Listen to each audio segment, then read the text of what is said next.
Microphone check it. Microphone check it. Yeah, what he said. What? Well, here. Shut up and sit down. That's it. It's the Media Virus Podcast.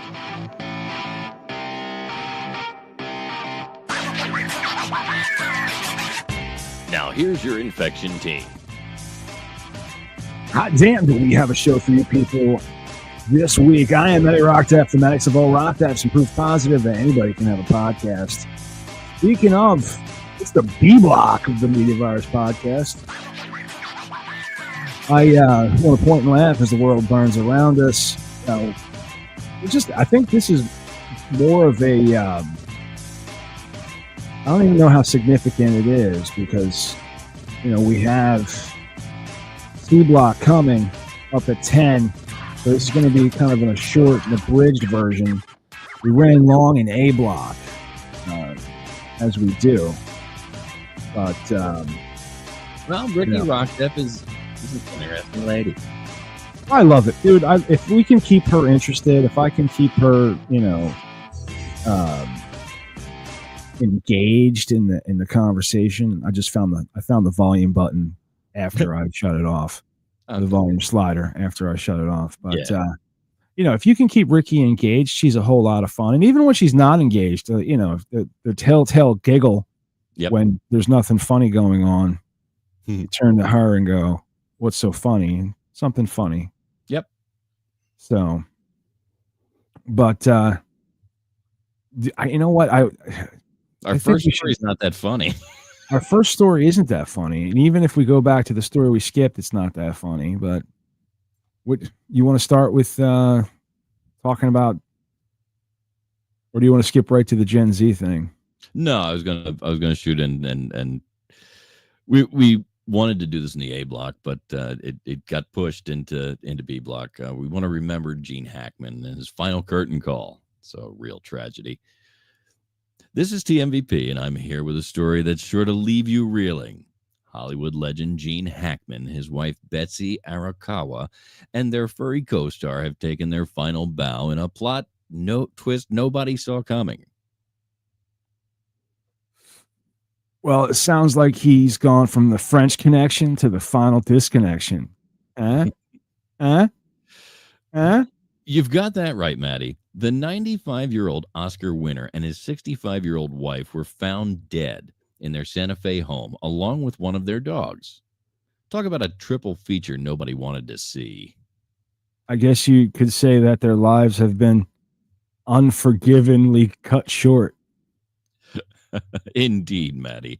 The couple's last recorded vital signs were on February 17th, making this a real-life Mississippi burning, or should I say New Mexico burning.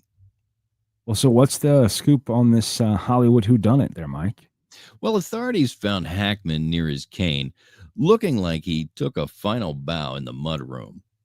Meanwhile, his wife was discovered in the bathroom with pills scattered nearby and like confetti at an after-party gone wrong. Sounds like a real Poseidon adventure in their own home. You're not kidding, Matt. And get this, they had 3 dogs, but only one joined them in the great beyond. The other 2 were found alive, probably wondering why their humans were giving such convincing performances of playing dead. Well, talk about a dog day afternoon. Oh, Maddie, you're killing me. Unlike the carbon monoxide, which tests ruled out as the cause of death. Well, folks, it looks like this Hollywood mystery is still unfolding. Stay tuned to TMVP for more updates on this blockbuster tragedy. This has been the Reverend Professor Mike Litoris signing off from a story that's sure to go down in the annals of Tinseltown infamy. Yeah, so Mike, I know that you had a theory, or you were you well, found. I mean, I've heard other discussions and kind of thought about the things that they're talking about here, and there's a couple of ways it could have gone down. My guess is that she found him either in distress or dead already. Okay. let's go with the distress theory. So he's in distress. Okay. He's in some sort of distress. All right, I'm following the logic. Go ahead. She realizes this, runs to the bathroom to get whatever medication he may need during this period. Okay. While he's, maybe he's having a heart event, he needed his nitroglycerin, whatever she went to go get that she thought was going to fix the problem. And when she turned around to go take it to him, slipped, fell, whacks her head on the bathroom floor or something in the bathroom. I don't know if you've ever slipped in the bathroom, but one of my biggest fears is slipping and like falling and dying in the bathroom. There is a plethora of shit to bang your head on in the bathroom. So I was actually talking to my mom about this, not about this, but about the bathroom. She's kind of weak. She's 89 years old. Yeah. And I'm like, what if we just coat the whole bathroom in foam rubber?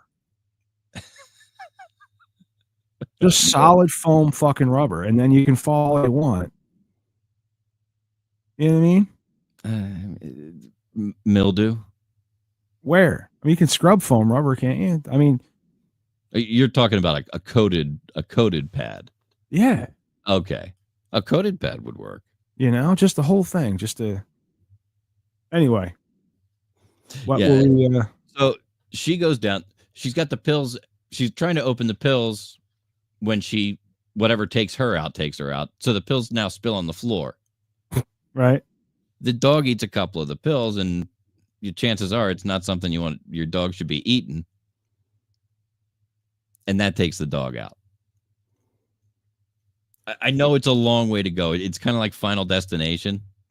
I think my comment when we were talking about this before was God wanted him dead. If that's he was, God saw what he did as Lex Luthor and was like, now, I'm not putting up with that shit. There is some new news today. Okay. The local gas company has apparently had red tagged some things at their home as issues. One of them was a very small gas leak at the stove near the burner. Okay. So there's a little gas getting by the valve or something, but there was a little leak.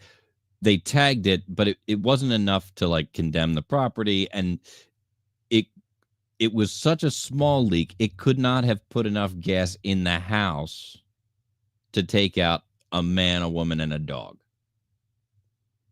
It just wasn't a big enough leak.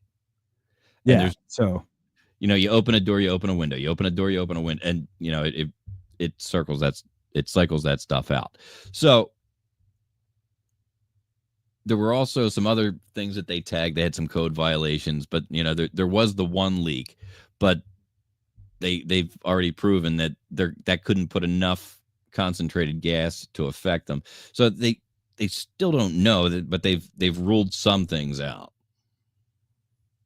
That is heartbreaking, really. I mean, but he was 93. I mean, 95. 95. Yeah. So he was, not a young man. She was a tragedy, and then the dog makes it funny. You know what I mean? I don't know that the dog makes it funny. The dog makes it funny because Gene Hackman just died. He's 95 years old. He's going to fucking die. Right? Eventually, yeah. I mean, within moments. If he didn't die Tuesday, he's going to die Wednesday. Do you dig what I'm saying? Right. And the 63-year-old, that's a tragedy. Like, holy shit. And she fell and hit her head. But all of these, what I mean by the dog makes it funny, it's the trifecta. Yeah.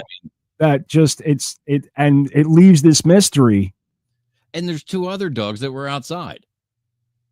Right. And nobody said anything about any predation, which is a fancy word for dogs eating people. Well, if they were outside, but they didn't contact with.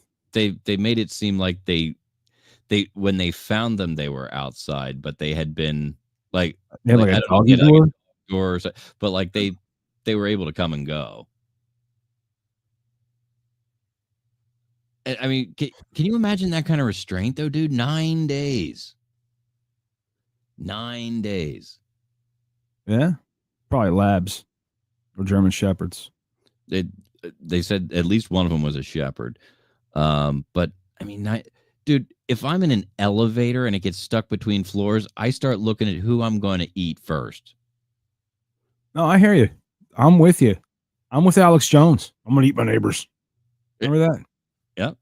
But I had something fucking stupid to say. It was really dumb. It was gonna make me giggle, and I forget what the fuck it was. Oh, here it is. Hold on, ladies and gentlemen. He has tickled himself so much he can't even tell us what's funny. What if Gene Hackman died of a heart attack killing the dog?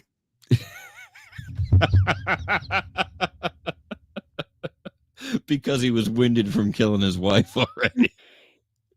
Well, you know. So, but the wife just, I guess, just had a heart attack from seeing everything. Watching her husband die while choking a dog is traumatic. Probably, yeah. If that's in fact how it's happened, and I do believe that's. I think the police should investigate that theory. See if there's dog hair underneath Gene Hackman's nails is the easiest way to do it. Dog hair under his fingernails.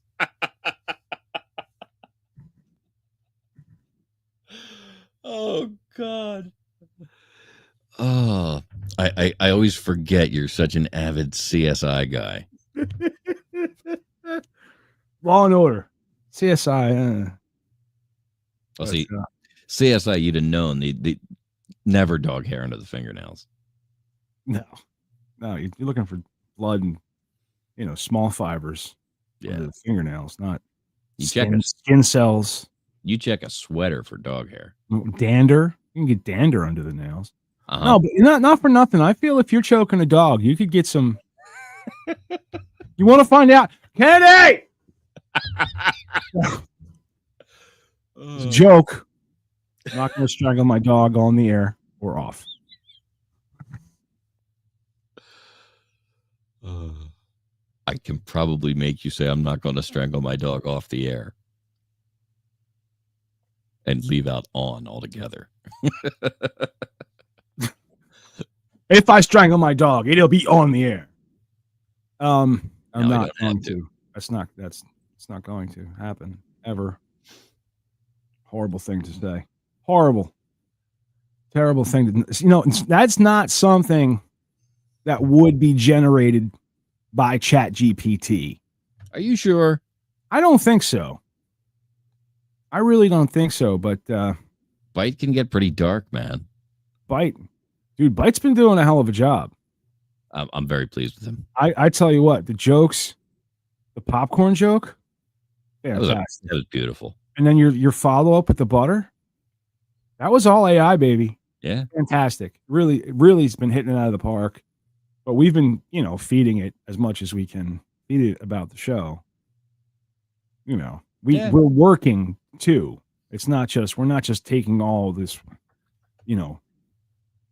Yeah, I mean, it's been a process to get Byte to a place where we can work with him easily. Yeah. And it's an ongoing process to maintain it. Yeah. And we also have two different versions going. Right. You have Byte and I have a Byte. But they're not the same. Similar bytes. They're not the same. They're not the same. They kind of think the same way. And they do things a little differently, which is kind of cool because last night we came up with something on Matt's end. And I said, well, send it to me. Let me push it through over. I'll upload it here and say, hey, do this from that. Yeah, because my all of the free shit, But it took us a whole new direction. It kind of gave us a turn that we weren't necessarily expecting to get. Yeah, but I think Mike's got more on the story. on AI stuff? Well, is it a bot or not? Is it a AI bot or gets not? AI fingered in a sting. Good evening, fellow truth seekers, because what would TMVP be without someone pointing out the obvious and still managing to sound smarter than the rest of us? Wow, Byte knows exactly who we are. A new study from some of the brightest minds at Carnegie Mellon University and a few other institutions reveals that I think we should open up our teaching arm, TMVP University, if you will, and we'll call it a few other institutions. So whenever anybody uses the line "a few other institutions," It's us. We'll just capitalize it, and it's us. That's right.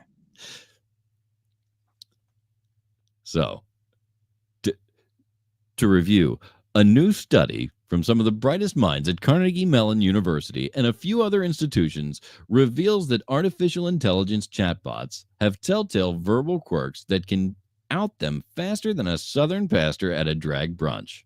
Researchers found they can identify with which chatbot wrote what with 97% accuracy. Because apparently, the robots are just as predictable as your uncle's political rants on Facebook.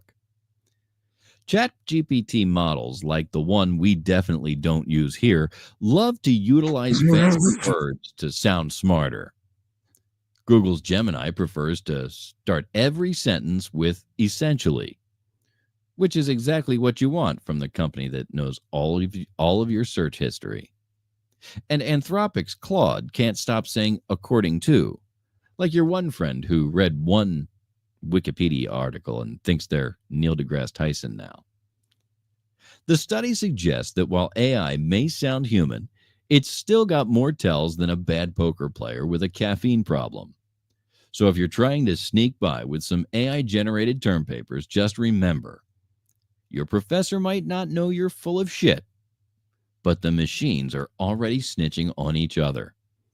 Reporting live from the world of ones, zeros, and bullshit pros, this is the Reverend Professor Mike Litoris for TMVP, where even the chatbots are self-aware, but we're still working on Maddie. That was a great line. I thought that was fantastic. Oh, it's interesting that they do each have sort of a voice that they come with. Yeah, but I think we've broken Byte. I think they definitely train very well. Yes, like me telling Byte this really pissed him off. He's like the geniuses, the brightest minds at Carnegie, like it's. And then if you read the description of this episode, is like AI's like, oh, and something about the flaws being unlikely. AI generated the content from the script, and it's insane. But AI is really, we're able to pull off. I was thinking, dude, there's no way we could do the same show without. I use four different fucking AI chatbots to accomplish what I want to accomplish. Yeah, and you kind of. I go to Perplexity. I might ask Perplexity a question. Find the fucking story. Have Perplexity do a printout of the story. Copy Perplexity, put it into ChatGPT, and ask Byte for the copy. Right. And then it spits out the copy, and boom. Well, and Perplexity is really adept at giving you a concise dossier on something. Exactly. Which makes it great for news reports that like maybe we want to do a report on something. There's not an article for it. Yeah. Perplexity. We pop it in there, get what we want. Because I've been using Perplexity to track, to kind of pull together some basic information about what my grandfather's ship was doing while he was on it in World War II. Oh, wow. Because I have over here a copy of his diary from when he was in the Navy during World War II. Not much, Oh, wow. but there's dates and little things that he did throughout the way, and I want to scan and feed this in, and then merge those two documents fantastic to build a richer picture that I can put into maybe like a self-published book or something. Fucking right, dude. That's awesome. But I use AI to make dick jokes. So also do I. I mean, but it's so much different than the world we fucking grew up in. The one that, I mean, like the kids growing up now, you know what I mean? Their choices are much different. Yeah. Than what the choices. What were your choices? My choices were you can work in one of the construction trades. You're probably going to be a carpenter. Yeah. Go work at a factory. Working at a store, dude. Working as a commission salesperson got no respect whatsoever. Nope. But we write an article and it kind of pissed us off, so we ran it through ChatGPT, and now we're going to read it now. Good evening, folks. This is the Reverend Professor Mike Litoris bringing you the latest news that's likely to cause some boomers to drop their dentures in shock. According to a recent report, it seems that while baby boomers were all about working for the man, and often with the man, in places like factories and on construction sites, Gen Z is saying factory? Nah, I'll pass. You see, Gen Z isn't interested in getting their hands dirty, unless it's with a vegan smoothie or perhaps a TikTok filter. In fact, factory jobs, once revered by our forefathers, well, they're not even on the radar for today's young workers, who would rather swipe through job offers from the comfort of their overpriced apartments. Sorry, boomers. Flexibility is the name of the game now. And no, a rigid 9-to-5 isn't cutting it. As for competitive sales roles, yeah, good luck with that. Gen Z would rather sell their souls to TikTok influencers than battle co-workers for commissions. They're more into vibes than hustle. Or as one TikTok user put it, my vibe is not for sale, Karen. Now, in other shocking news, high-paying corporate jobs with zero benefits are also going the way of the fax machine. Gen Z says no perks, no thanks. They're all about finding their inner peace, even if it means eating ramen for 3 meals a day and making their living playing video games. And of course, we can't forget about truck drivers.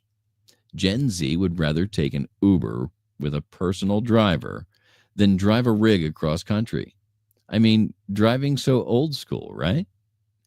Well, folks, looks like the world's changing. And if you want to keep up, you better start flexing your flexibility, or maybe just flex your TikTok skills. This is the Reverend Professor Mike Litoris with the news that'll make you wish you were born later. All right. So Gen Z doesn't want to work in factories. They're too good for the honorable grease-stained legacy of their forefathers, too precious to slap on a hard hat and clock in like real Americans. Well, I, for one, say good. Now, I have to admit, listen, when I first read this AI generated, we just went into a whole thing about how this show works with AI.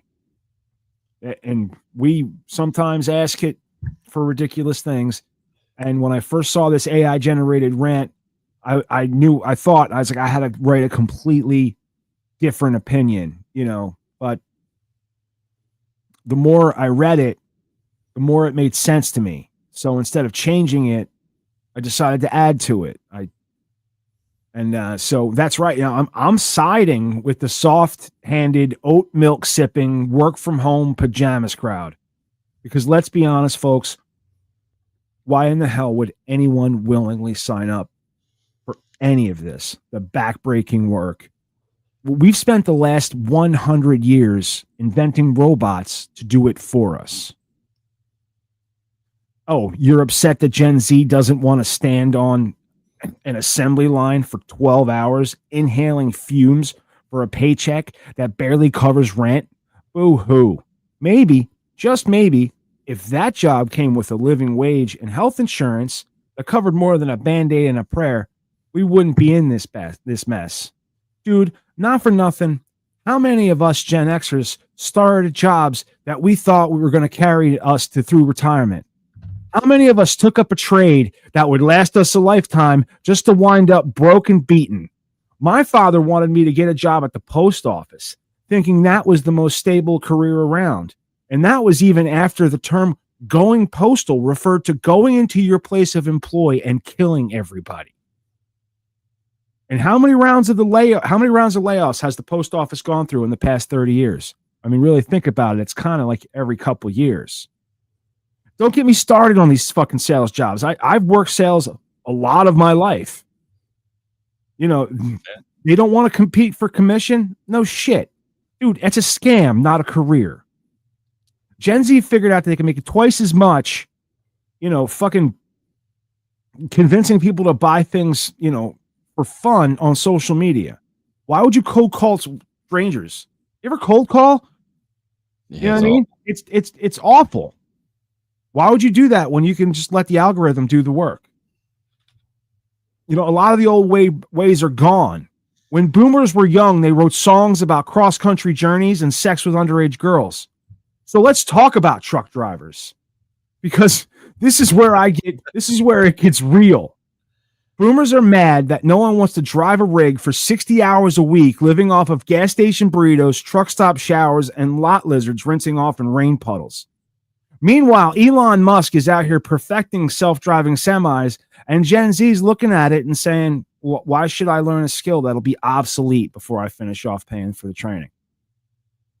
So yeah, boomers, you're right. Gen Z is different. You were able to sell a bill of goods to Gen X that was completely undeliverable. And you continue to try to gaslight the younger generations into providing for you. But they don't want to grind themselves into an early grave. They don't dream about getting a gold watch after 40 years of service and a bad back.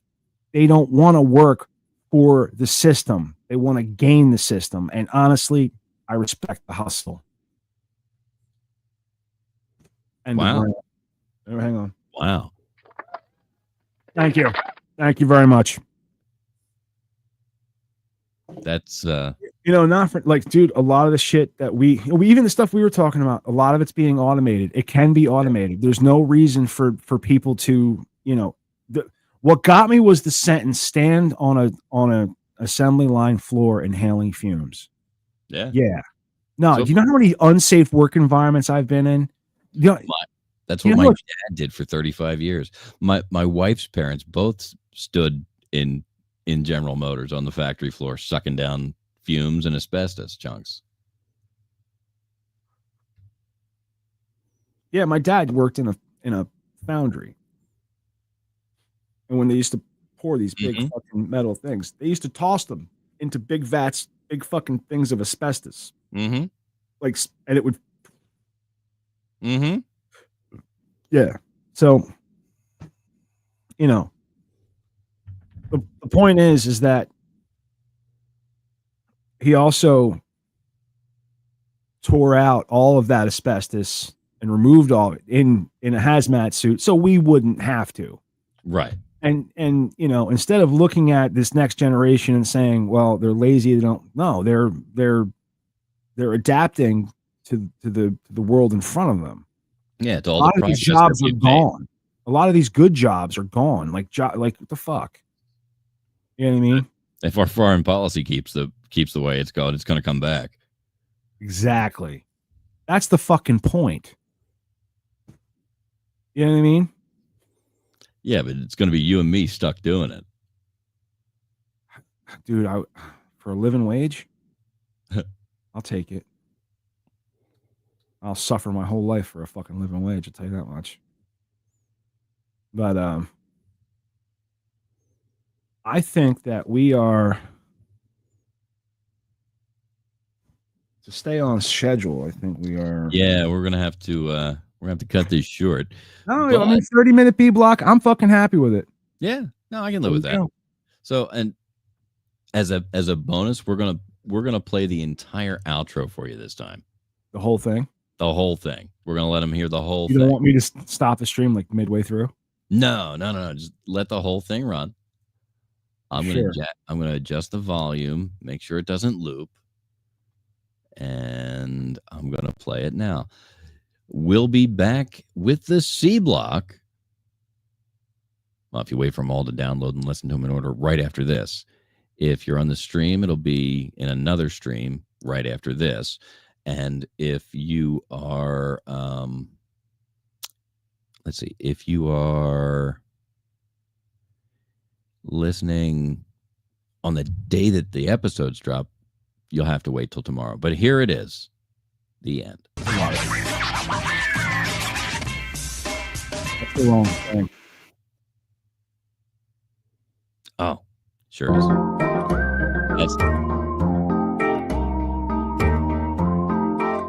This episode of the Media Virus Podcast is brought to you by 302-46 Voice. That's 302-46 Voice. If you want my voice on your project, dial 302-46 Voice today. Don't forget to check out our sister show on the Media Virus Podcast Network, Stepmoms Without Children. Join Ricky Rockdeff as she takes a deep dive into the fascinating people she meets and thinks that you should meet too.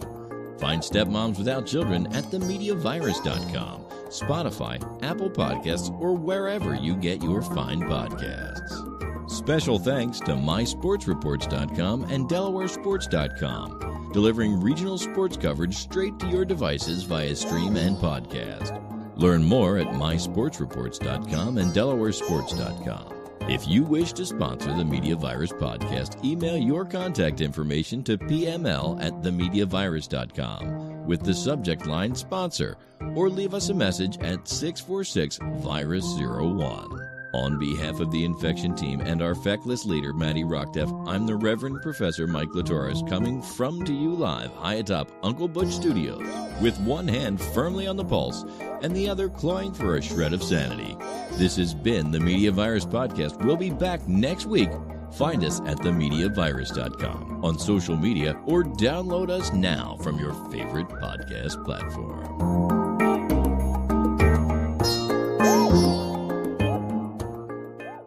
What pulse do you have your finger on?